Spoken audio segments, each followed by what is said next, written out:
On today's episode of the Mackaveli Boys Club, we're going to be talking about Sandhagen versus Song this Saturday in Vegas. But first, last week, I hope you cashed out on my picks with Nate Diaz, Chris Bennett, and Lanessi, all underdogs.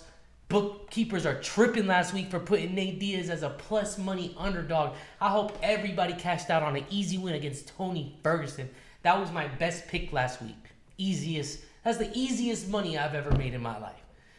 Let's get into this week, and I want to let y'all into the mind of K. Mackaveli on how I make these picks every week and how I make easy money. I don't even do my own research half the time. Half the time I spend my time watching other people's podcasts that do the research for me, and this is the results. I'll pull up here's my little spreadsheet that I have. I write this out. I usually have this in my little notebook. I drew it out big so I can put it on the computer for you guys. Hopefully when I get a green screen, I can get it all official tissue like my other fellow podcasters. But as you can see up here, we got Bleed Money Bets, We Want Picks, MMA Experts, Blood Money Bets, Johnny K Picks, and James Lynch. All these podcasters have made their predictions on who they think is going to win this Saturday in Vegas. Sandhagen versus Sandhagen. So on the top, I got the podcaster. On the left column, all the way on the left, with the purple highlights. If the name is highlighted in purple, that means they got the most votes out of all these podcasters. If their name is yellow over here, obviously that means they just took the win. I'll give you an example, Mota versus Van Camp. And boy, do we got a nice little card this Saturday. I think this is a good card for not being a pay-per-view event. There's a lot of good fighters on this card. And let me see who we got. We can play a couple of...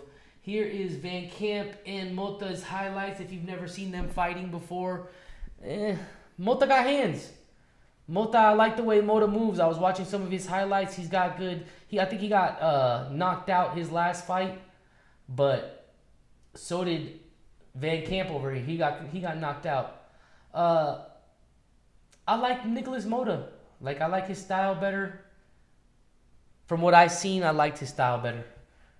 Next up, we got Tony Gravely versus Javid Basharat. Now, after double checking, this line in green means all 6 people voted for this person to win. Now, after double checking my spreadsheet, I realized Johnny K.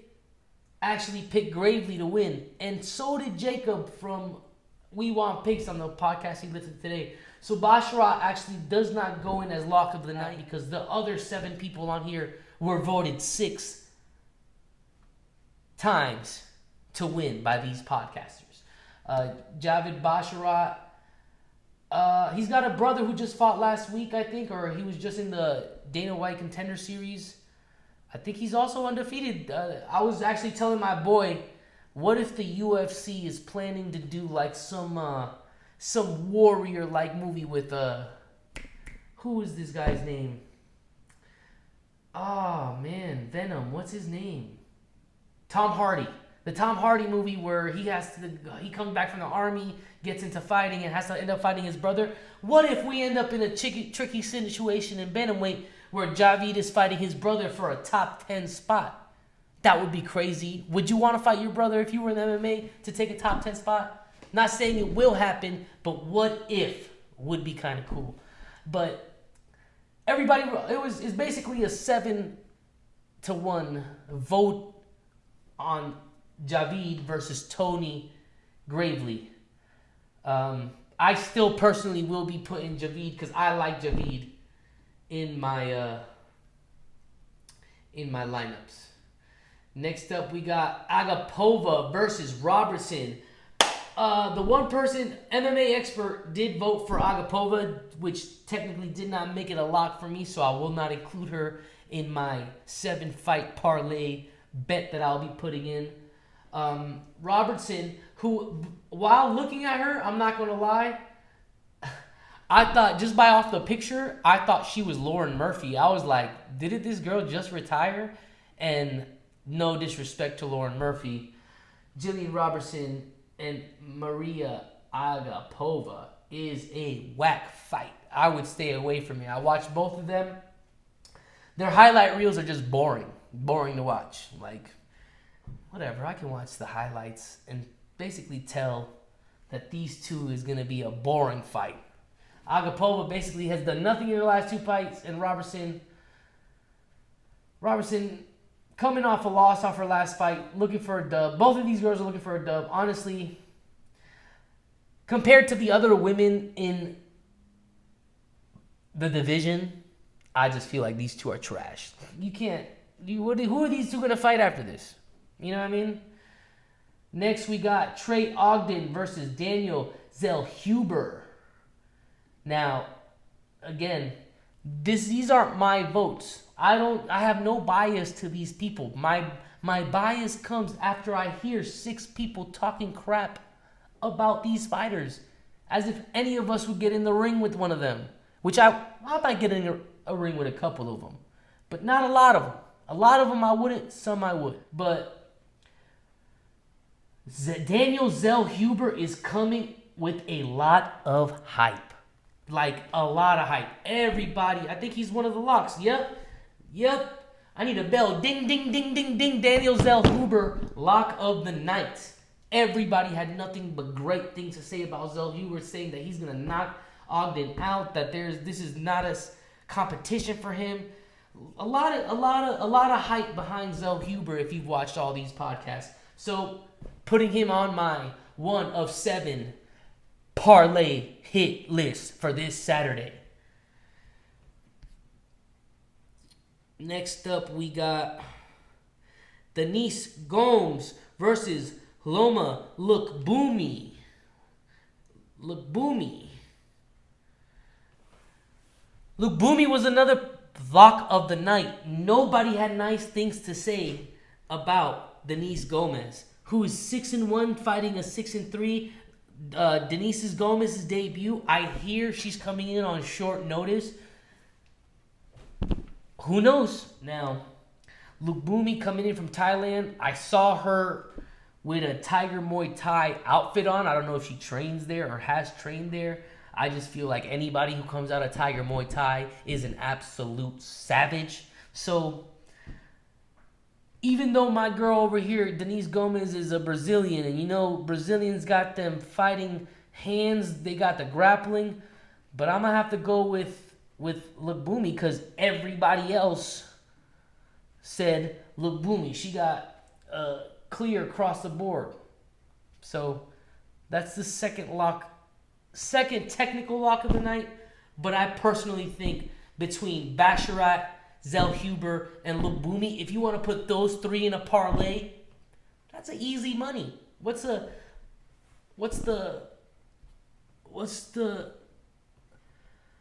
we got what? Luma a plus? No way, that can't be right. On odds on UFC.com, it's saying that Lookboonmee is plus 195. If she is plus 195, jump all over that with a triple parlay with Basharat and Zellhuber all day. Next fight, we got Ladd versus McMahon. No relation to the great Vince McMahon. None. I think Aspen Ladd got 4 out of the 6 votes. If I were to vote after hearing everything that was said about these two ladies and seeing a couple of their highlight reels, I'm going to have to go with me personally. My choice, Sarah McMahon. One, I'm a Vince McMahon fan.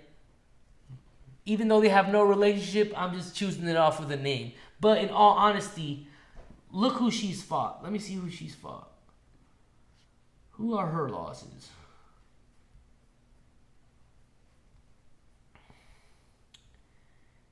Oh, that was in 2015? Look, talking about Murphy. Did she beat Murphy? She's beat Murphy. She beat Tate. I'm in love with Tate. I love Miesha Tate. And she beat my baby Tate. She lost to Nunez, who is a double champ. Okay. She beat I's trash. She beat Davis. She beat Mazansky. She lost to Vieira, who's nice. Renew, I don't know who that is. Lanesburg, I don't know who that is, who she beat.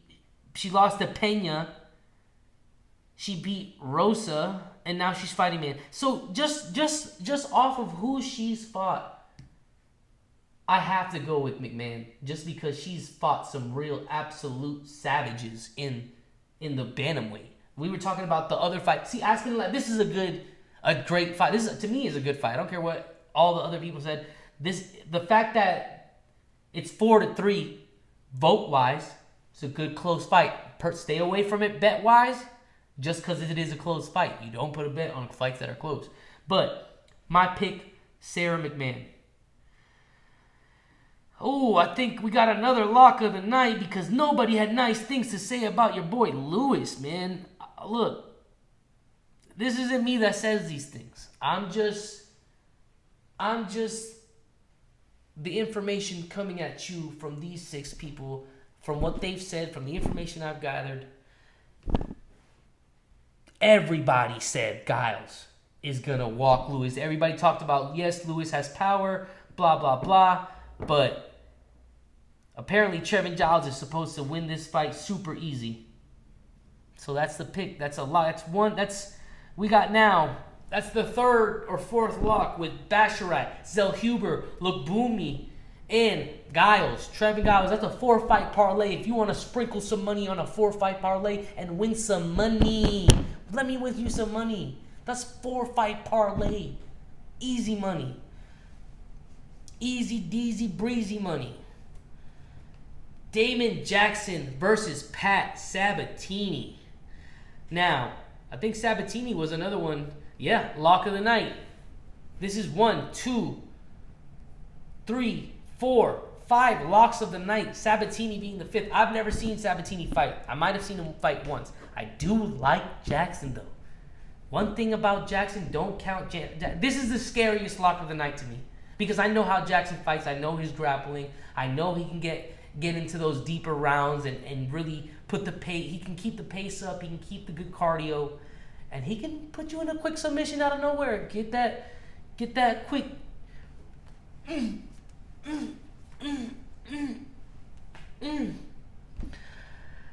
But the pick is Sabatini for this. He's 17-3. Damon Jackson is 21-4. That's a great record. That's a great record. Can't say anything bad about. I have nothing bad to say about Damon Jackson. This is even though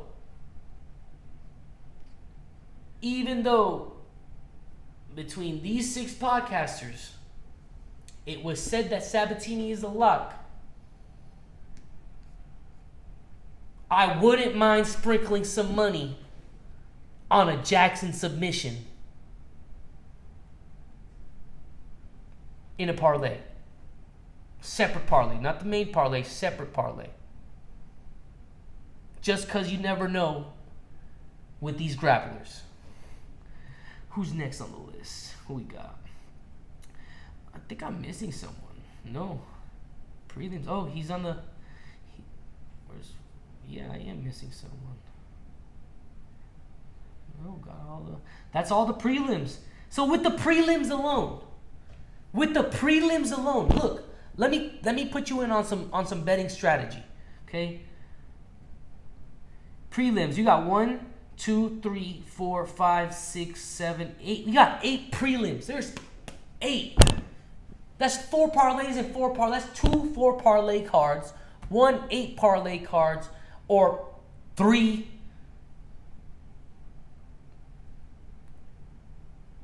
2, 4, 6.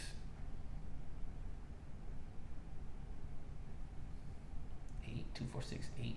Or 4 2 parlayers. Do the math. I just did it. Easy money. You got locks all over the place on the prelims. On the first 8 fights, we got Basharat lock. Even though Mota got outvoted by 1, Mota is still a lock. Robertson, Zellhuber, Lukbumi, Ladd, Giles, it's Sabatini. Those are the first 7 winners. That's it. If you want to do a 7-fight parlay, that's the 7-fight parlay. Next up, we got Anthony Hernandez versus Marc-Andre Beirut. I think everybody voted for... Ooh, this is another close fight. This was actually a split decision by the podcasters. Everybody had great things to say about both fighters. You had people going one way, people going another.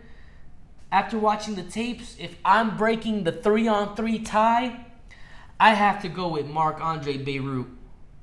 He got thumpers, and his hands are thumpers. I was watching his highlights. He's a big boy. I thought he's 6'1". Anthony Hernandez is 6'2", but Beirut don't look 6'1". I'm 6'1". He don't look 6'1". I'm picking him, but that's an iffy pick. Not saying I would stay away from this fight. Stay away from this fight and enjoy this fight. Don't lose money on this fight because this is a flip of a coin. Next, we got Tanner Boser versus Nascimento Ferreira. And one thing I can say about Nascimento Ferreira is nobody had nothing good to say about him. Everybody said Boser knockout. I heard like 3 Boser knockouts by first rounds. So if you want to sprinkle some money on a Boser knockout first round, what the plus odds are on that, who knows? But after looking at both of their highlight tapes, I think 9-1. They're both 6'2". They're both big boys. This is a heavyweight fight. They're both big boys. Like I said, nobody had nothing good to say about Nascimento. Everybody was talking shit, saying Nascimento is garbage, that Boser should walk through. So lock of the night, Boser, because that boy comes swinging. Let me double check who's next. We got, oh God. You know what's crazy? Here's what's crazy. Pyfer tonight is, I'm calling it right now. Put the house on it. Put your house on Pyfer. Because everybody said Pyfer is gonna destroy not only did everybody say Pyfer was gonna destroy this guy. Not only did anybody say that this guy's gonna knock Allen out, this guy's gonna beat his ass.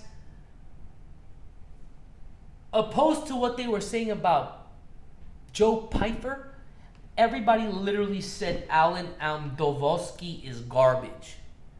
Now, this is not me saying this. This is me reading between the lines of what these 6 other podcasters have said. And from the words of these guys, Joe Pyfer got bricks for hands. So, Joe Pyfer is one of the locks of the night. That is my 1, 2, 3, 4, 5, 6th lock of the night. That's the 6-fight parlay.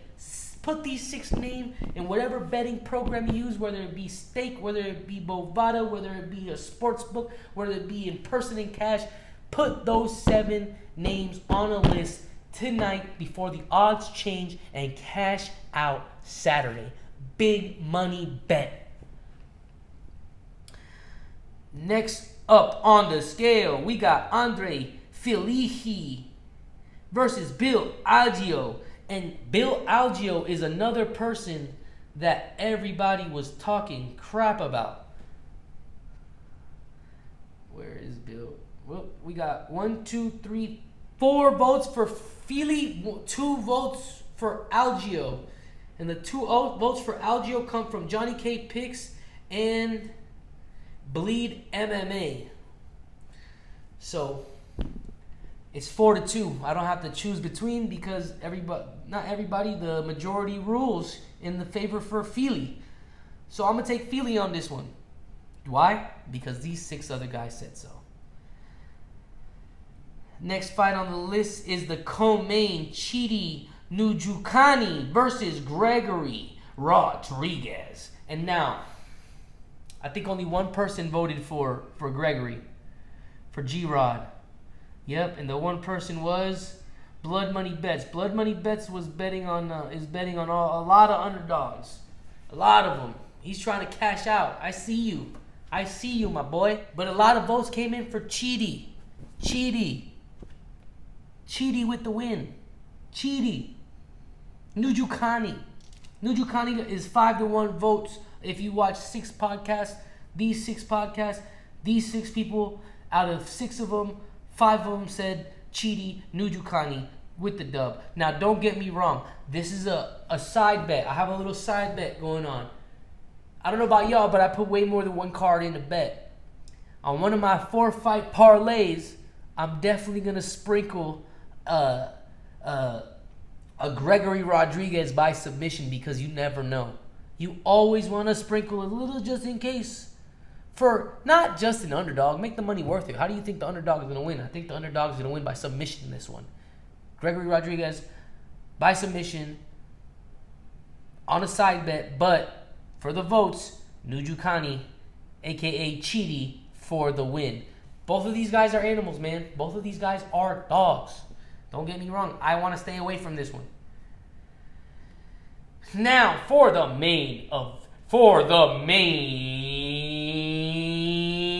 event, Sandhagen versus Yadong Song. America versus China. And all 6 podcasters voted for America. I am sorry, China. Go ahead and pack your bags and get on out of here because we going all the way with the American. Cody Sandhagen, number 4 ranked in the division, going against the number 10, and the lock of the night is Cody Sandhagen. This is a big step up in competition for Yadong Song. Don't get me wrong, Yadong Song is a dog.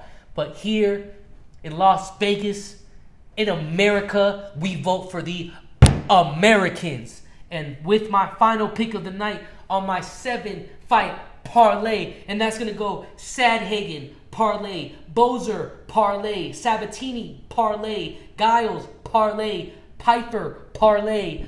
I'm going to take Zellhuber and Basharat on a 7-fight parlay. Whatever the odds are, I don't care, because on that 7-fight parlay, I'm sprinkling like $500 to $1,000 to cash out. Talk to me nice. K Mackaveli with the picks. Come see me next week.